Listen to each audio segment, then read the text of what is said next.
हाय मुलांनो, तर आज आपण EVSचा 23rd लेसन बघणार आहोत, growing up and growing old. तर ग्रोविंग अप म्हणजे मोठे होणे आणि ग्रोविंग ओल्ड म्हणजे म्हातारे होणे. ठीक आहे, तर बघूयात आपण. कॅन यू टेल, तुम्ही हे सांगू शकता का, what is the boys mother in this picture wearing? आता हा मुलगा आहे, तर त्याची ही आई आहे, हे बाबा आहेत, ही बहीण आहे आणि हे आजोबा आहेत. तर या मुलाच्या आईने कोणते कपडे घातलेले आहेत? तर साडी नेसलेली आहे. What is his sister wearing? त्याच्या बहिणीने कोणते कपडे घातलेले आहेत? तर कुर्ता पायजामा किंवा पंजाबी ड्रेस आणि ओढणी सुद्धा घेतलेली आहे. What is the colour of his grandfather shirt? त्याचे जे आजोबा आहेत, तर त्यांच्या शर्टचा कलर कोणता आहे? तर हे व्हाईट कलरचे आहेत. What is the colour of his father shirt? त्याच्या फादर्स म्हणजे वडिलांच्या शर्टचा कलर कोणता आहे? तर तो थोडासा ग्रीनिश आहे, ग्रीन कलर आहे. Okay. How did you guess who the mother is and who the sister is? तर या दोघींपैकी तुम्ही कसं काय ओळखलं की ही आई असेल किंवा ही मुलगी असेल? तर तुम्हाला त्यांच्या कपड्यांवरून किंवा त्यांच्या एकंदर सगळ्या पूर्ण शरीरावरून अंदाज येतो की हिचं वय थोडं जास्त आहे, हिचं वय कमी आहे.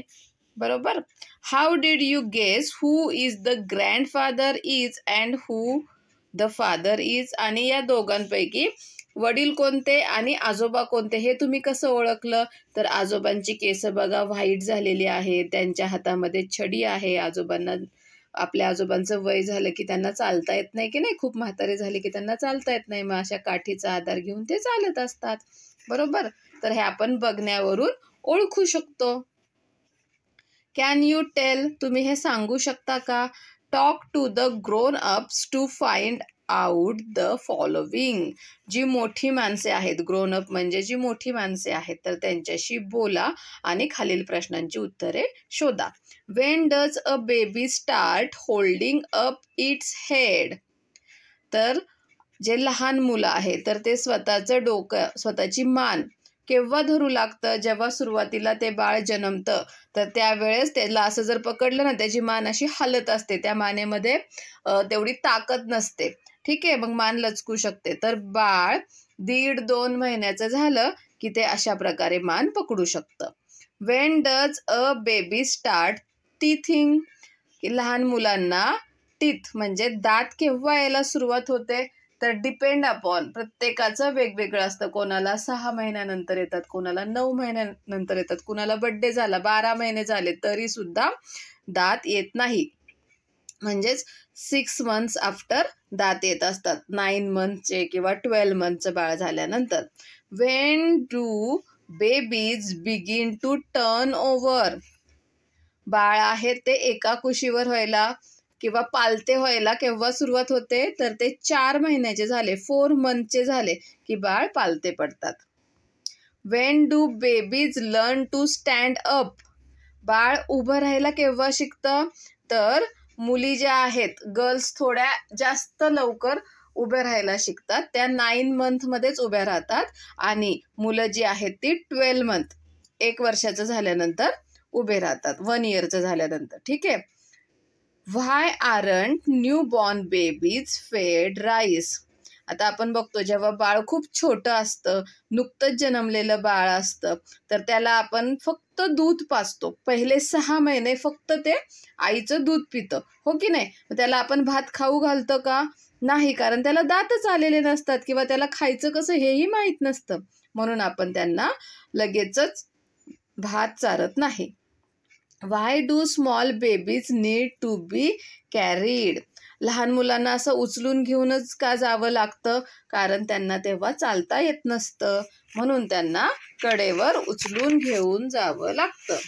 ॲज वी ग्रो, जसे आपण मोठे होतो, a little baby is born. जेव्हा बाळ छोटंसं असतं, जन्मतं, जेव्हा बाळ बॉर्न होतो, बाळाचा जन्म होतो, तेव्हा ते इतकं छोटंसं असतं बघा.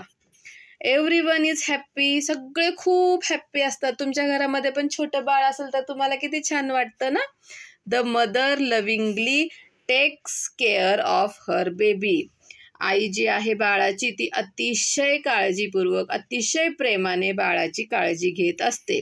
शी baths the baby every day. रोज ती बाळाला अंघोळ घालते. She feeds it milk when it is hungry.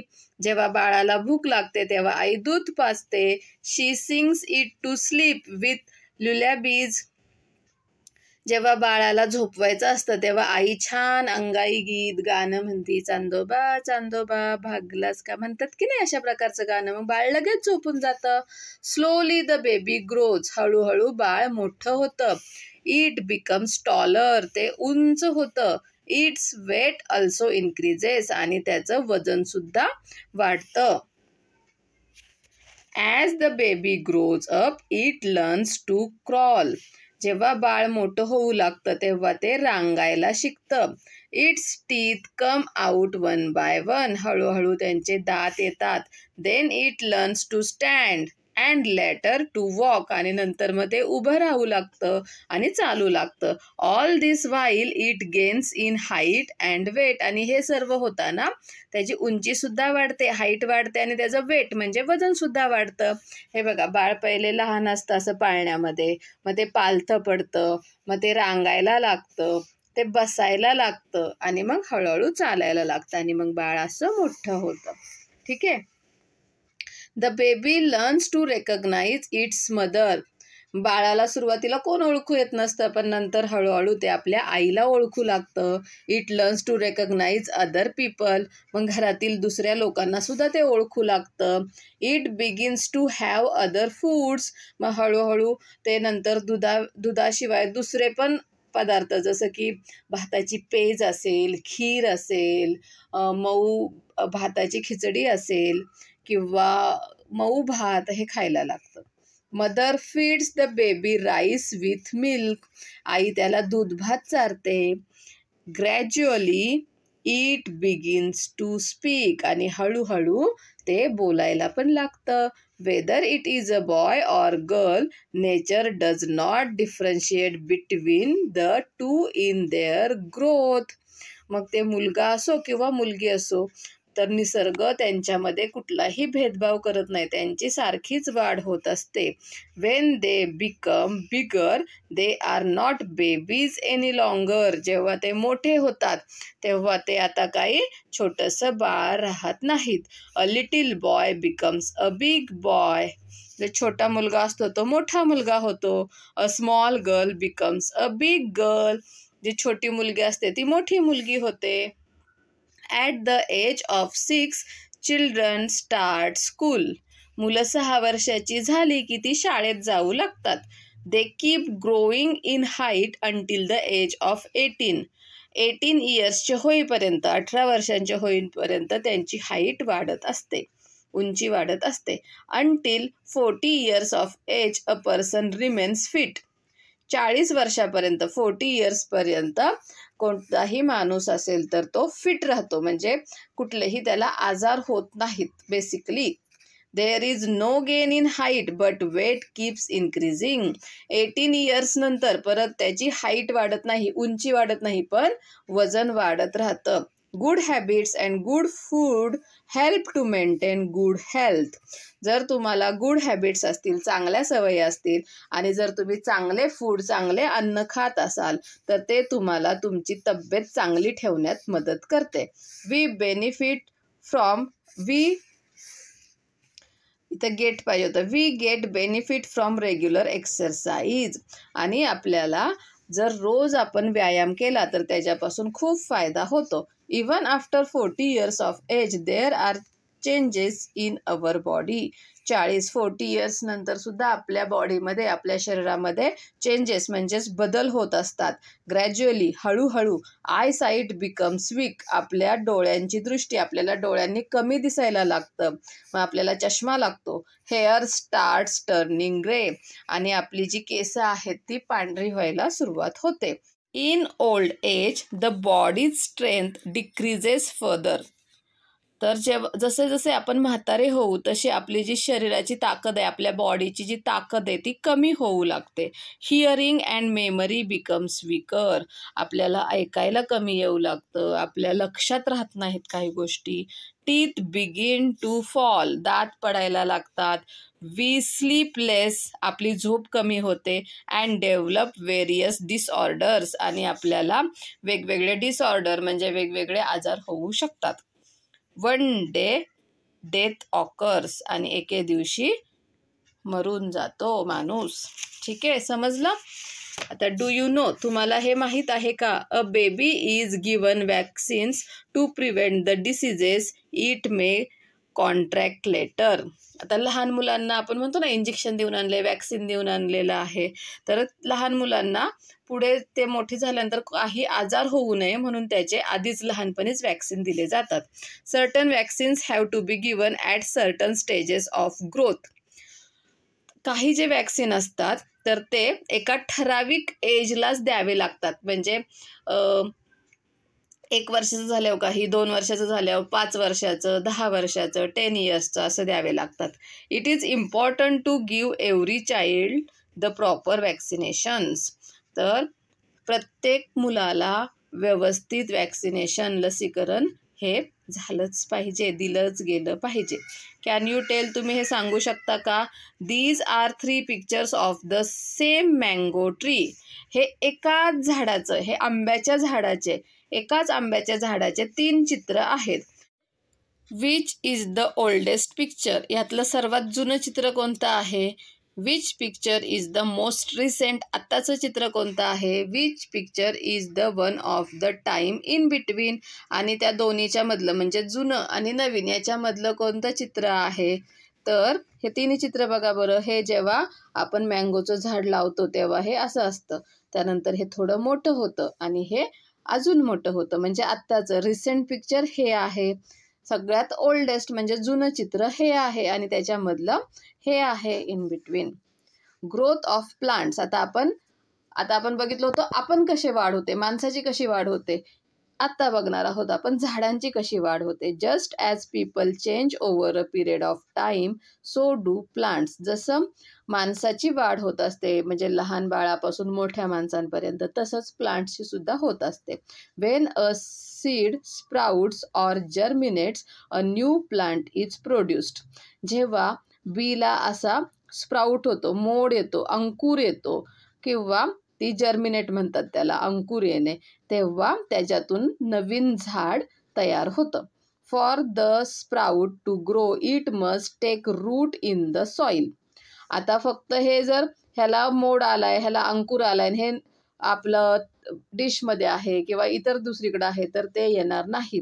त्याचं झाड बनण्यासाठी मातीमध्येच त्याचं जे जर्मिनेशन आहे ते व्हावं लागतं. म्हणजे ते जो अंकुर आहे, हा जो स्प्राउट झालेला आहे, ते मातीमध्येच खोलवर जावं लागतं. Only then does the seedling that grows from the sprout flourish. आणि त्यानंतरच जेव्हा त्याची मुळे मातीमध्ये जातात त्यानंतरच त्याच्यापासून जे झाड आहे ते यायला सुरुवात होते, सीडलिंग तयार होते त्याचे. The seedling absorbs water and some nutritious substances from the soil. आता हे बघा, हे सीडलिंग तयार झालेलं आहे. मग हे सीडलिंग आहे ते पाण्यातून, ह्या रूट्समधून, जमिनीतून पाणी आणि ज्याला अजून जे न्यूट्रियस सबस्टन्स, जे पोषक घटक लागतात तर ते ॲब्झॉर्ब करून घेते, शोषून घेते. The leaves begin to make food. आणि हे जे पाने आहेत ना, मग असं ते मोठे होत जातं आणि ह्या पानांमध्ये त्यांचं झाडाचं फूड तयार होतं, अन्न तयार होतं. The plant begins to grow. आणि अशा प्रकारे मग झाडाची वाढ होते. It gives out new leaves. त्याला नवीन पाने येऊ लागतात. It also begins to grow taller. आणि मग हळूहळू ते असं मोठं झाड व्हायला सुरुवात होते. At the proper stage of its growth the plant begins to flower.